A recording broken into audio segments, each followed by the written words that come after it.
Welcome to Fearless Thinkers, the BTS podcast. My name is Masami Cookson, and our host is Rick Cheatham, head of marketing at BTS. On today's show, Rick sits down with Kelsey Raymond and Kendra Okposo. Kelsey Raymond is a director at BTS. She specializes in culture shifts that enable large-scale organizational change and transformations. Her work spans industries from telecom to oil and gas. Prior to BTS, Kelsey was a consultant at Accenture Federal. Kendra Okposo is a director in the Change and Transformation Center of Expertise. Kendra specializes in partnering with clients to co-create scalable and accessible drivers of strategic change initiatives. As a former employment lawyer, Kendra uses her unique background to identify and shift pivotal mindsets and behaviors to support specific business outcomes for sustainable enterprise success. Hey, Rick, how are you doing today? I'm doing really well. How about you? I'm good. I just got back from a trip to Boston where I celebrated one of my closest friends' 30th birthdays. That's so cool. I think everybody needs to be celebrated at least once a year, probably more than once a year. So I always love birthdays. Yeah, it's a great time of year, and I think 30 is a big milestone. You know, as a young person, you're entering the next phase. I can barely remember back that far, but I trust you. Just kidding. But hey, the conversation with Kendra and Kelsey is very cool. So they've just completed some research on what it takes to be a future relevant organization and are finalizing a diagnostic so we can actually look at our organizations and prioritize where to invest. Love it. I can't wait to hear more. Well, let's go.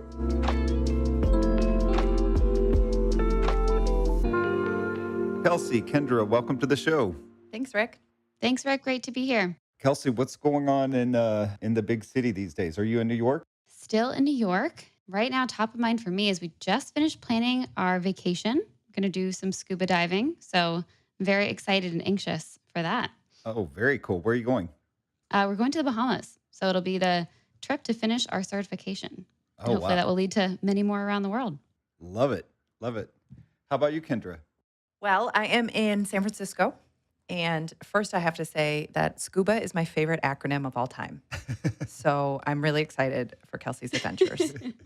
In San Francisco, what's top of mind for me, at least this weekend, I'm going to an art exhibit for one of my favorite artists that's in town. His name's Kendi Wiley. He does portraits. He did the Obama portraits, for example. Oh, wow.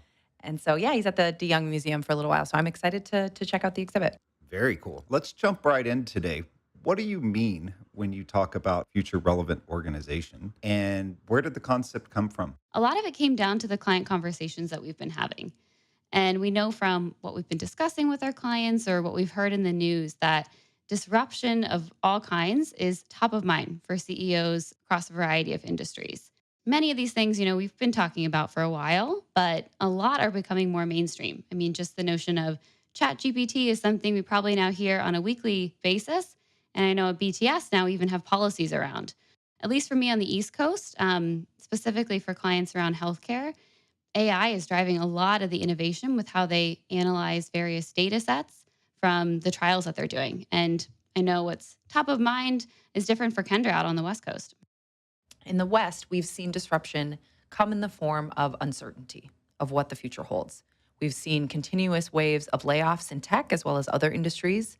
Also, after SVB, and we've all been watching closely as other banks have collapsed in the last month, there's uncertainty about employment and morale, market competition, the ability to obtain funding, and how that affects long-term budgeting and planning, among other things. What's top of mind for CEOs now is the need to develop greater adaptability and resilience. I was working on an article this morning and was thinking most organizations are somewhere on the continuum between uncertain and chaos. What has been the response? First, I love that continuum, Rick. And it reminds me of how we started to separate out the different needs as we would see them initially between companies that might be more proactive in response to all this disruption. They're uncertain of exactly what first steps they have to take. And companies that would be more reactive because maybe chaos is already ensuing across the company. So that did frame how we thought about, one, what is the need? And two, how are our competitors reacting to this disruption with their own unique solutions? And so we actually began the research last fall with the goal of exactly trying to figure out what was already out there. So, what we saw was that many firms have responded to these needs in different ways that don't go far enough from our perspective. They were falling into either the bucket of looking purely at kind of a current state of health, more that internal lens on business capabilities that's only looking at a snapshot in time, or they were looking purely at future readiness, that external perspective on what it takes to meet new market demands, but not really set within what the actual cultural or strategic context of the exact company is. We believe healthy companies are those that are future relevant. They have a balance focused on that current health and the future readiness. So by looking at the overlap, we're thinking about health in a way that's customer backed and answers the question, healthy for what purpose? Why do organizations seek to be healthy if not to be relevant for their customers and people now and into the future? When we were developing this work, we consulted with Andy Atkins, who's our VP of Executive and Team Performance. And he prompted us to use a helpful analogy. So imagine if we just considered health for athletes. Say we had a sprinter and a wrestler. We could not say that you're healthy overall if you have strong upper body strength and weak lower body strength. That might not make the sprinter successful, yet it might enable the wrestler. So we have to consider health in the context of the athlete's needs and what they're trying to achieve. We have to consider that these athletes play in different fields with different teams at different times. So when we as BTS think about organizational health, we believe that health must be considered in the context of future readiness, both where we are and where we're going. And because we're using both an internal and external lens to determine future relevance, we've grounded our definition of future relevance in our point of view of culture and strategy. Yeah. So, some of you, if you've listened to our previous Fearless Thinker podcast, you might remember that we talked about that point of view on strategy culture, what we call the strategy culture pyramid. This idea that strategy and culture must be mutually reinforcing or they will be simultaneously defeating. So, stay with me here and visualize it. We have people and culture on the left side of a pyramid, and then we have strategy, strategic intent on the right.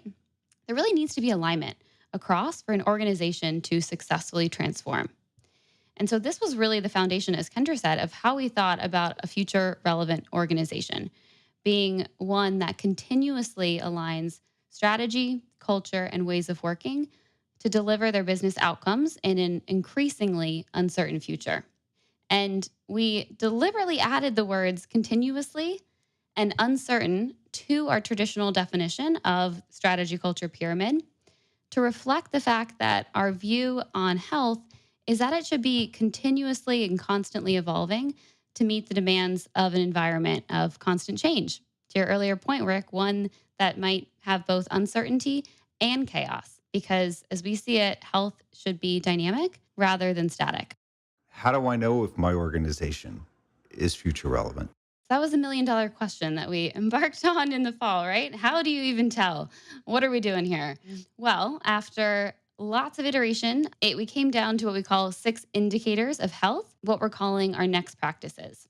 And we wanted to create measures that would be predictors of an organization's health in the future when market demands are uncertain and, to be honest, most likely very different. These next practices, when managed well, they help organizations navigate nonlinear paths to achieve their business outcomes. Fundamentally, they're necessary for any organization considering future relevance. And if we think back to the pyramid and the fact that we need alignment across people and culture and strategy, the next practices are meant to be representative of where strategy, culture, and ways of working meet. We'll start kind of with the broad general term of what they are. So a lot of words, and we can go into more detail on each of these. The first 2 that underpin it all are what we call this notion of number 1, planning and pivoting, and number 2, leading with others. So this will have an impact on alignment of an organization's purpose, direction, and action.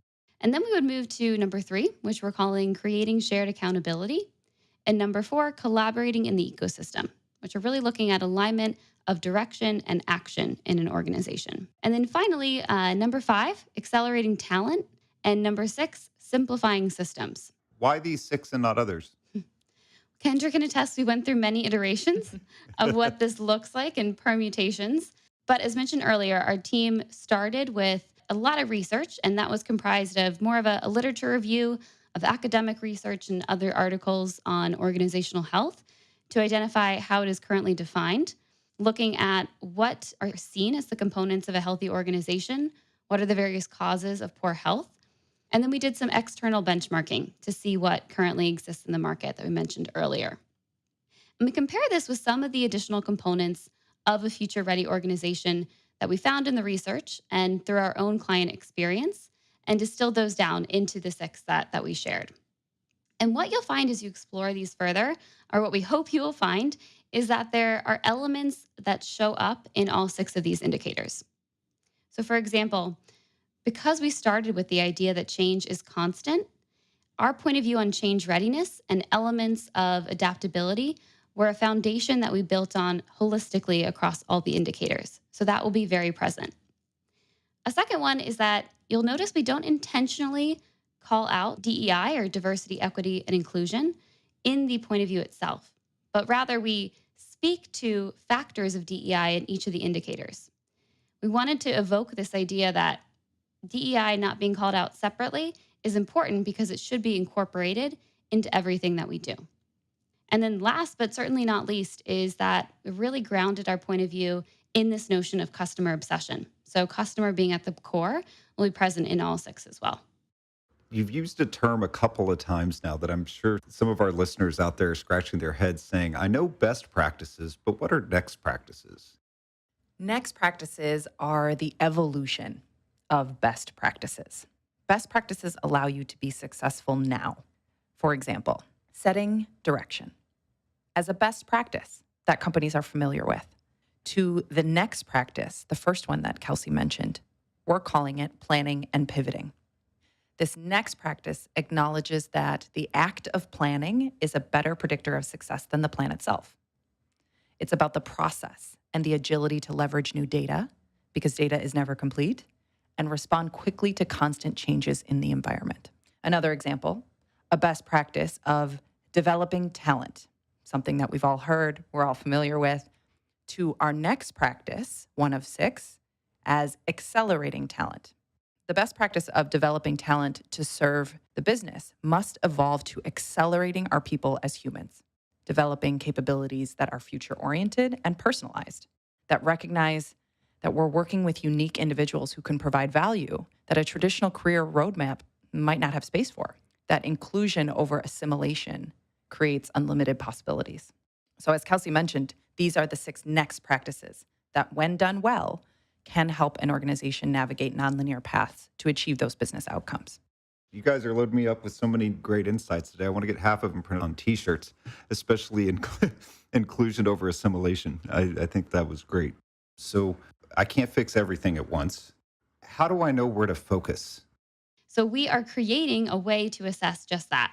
Our future relevance diagnostic will actually launch in a few months, and it will look at future relevance from the 6 next practices that we discussed today in the context of an organization's unique strategy. Ultimately, it will help to determine the strengths that can be leveraged to further enhance their future relevance or identify what are the biggest roadblocks that they're facing. So for our clients who may or may not already have a challenge that they're dealing with, ultimately, our hope is the diagnostic will reveal what is that source of chaos or dysfunction that's holding them back from executing that strategy.